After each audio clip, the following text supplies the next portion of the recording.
అందరికీ నమస్కారం. నా పేరు పావని, నా భర్త పేరు నందకుమార్. నాది కోటూరు గ్రామం, బంగారపాలెం మండలం, చిత్తూరు జిల్లా.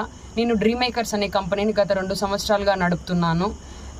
ఈ డ్రీమ్ మేకర్స్ విధులు ఏంటంటే, కొంతమంది విద్యార్థులను సెక్యూర్ డిపాజిట్ ద్వారా కొన్ని సాఫ్ట్వేర్ కంపెనీలకు ఉద్యోగ నిమిత్తం పంపడం జరుగుతుంది. ఈ ప్రాసెస్లో వినోద్ అనే వ్యక్తి, అనగా ఐలాస్టెక్ కంపెనీకి వినోద్ అనే వ్యక్తికి 85 లక్షలు పేమెంట్ చేసి 70 మందిని జాయిన్ చేయడం జరిగింది. అదేవిధంగా చందన అనే అమ్మాయికి సిస్టిమా అనే కంపెనీ ద్వారా 50 లక్షలు కట్టి 25 మందిని జాయిన్ చేయించడం జరిగింది. అదేలాగా వైవిఆర్ ఎలివేటర్స్ బెంగళూరు కంపెనీ, ఆ కంపెనీకి 50 లక్షలు కట్టి పవన్ కళ్యాణ్ అనే వ్యక్తికి జాయిన్ చేయించడం జరుగుతుంది. ఈ 3 కంపెనీలు క్లోజ్ చేయడం వల్ల, ఈ 3 ఫ్రాడ్ చేయడం వల్ల అంతమంది విద్యార్థులు బయట రావడం జరిగింది.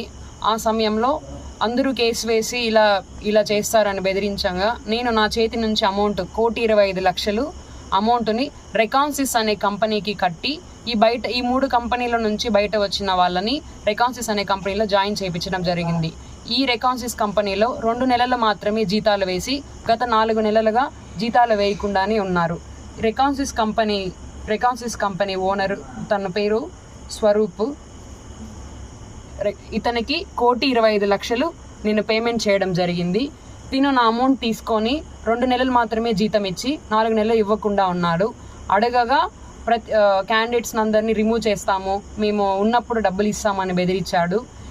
తీరా కంపెనీ గురించి నేను ఆరా తీయంగా, అతను స్వరూప్ అని, చిత్తూరుకు చెందినవాడని, ఇంతకుముందు కొడిగో అనే కంపెనీ బెంగళూరులో పెట్టి ఐపీ వేశాడని తెలిసింది. కానీ ఇతను నాతో మాట్లాడినప్పుడు తన పేరు లక్ష్మీనారాయణ అని, తనది అనంతపురం అని చెప్పి నన్ను మోసం చేసి అమౌంట్ తీసుకున్నారు.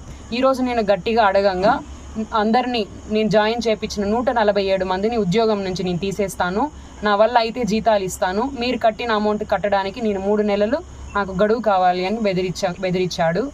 ఈ విషయం అంతవరకు ఎవరైతే జాయిన్ చేయించిన ఉద్యోగులు, నేను, నా భర్త, నా కంపెనీ మేము మోసం చేశామని పత్రికల్లో ప్రకటనలు ఇవ్వడం, పోలీస్ స్టేషన్కి వెళ్ళడం, ఇంటికి వెళ్ళి ఇంట్లో వాళ్ళని బెదిరించడం, నేను మోసం చేశాను నన్ను ఎలిగేట్ చేయడం, నన్ను బూతులు మాట్లాడడం జరుగుతుంది.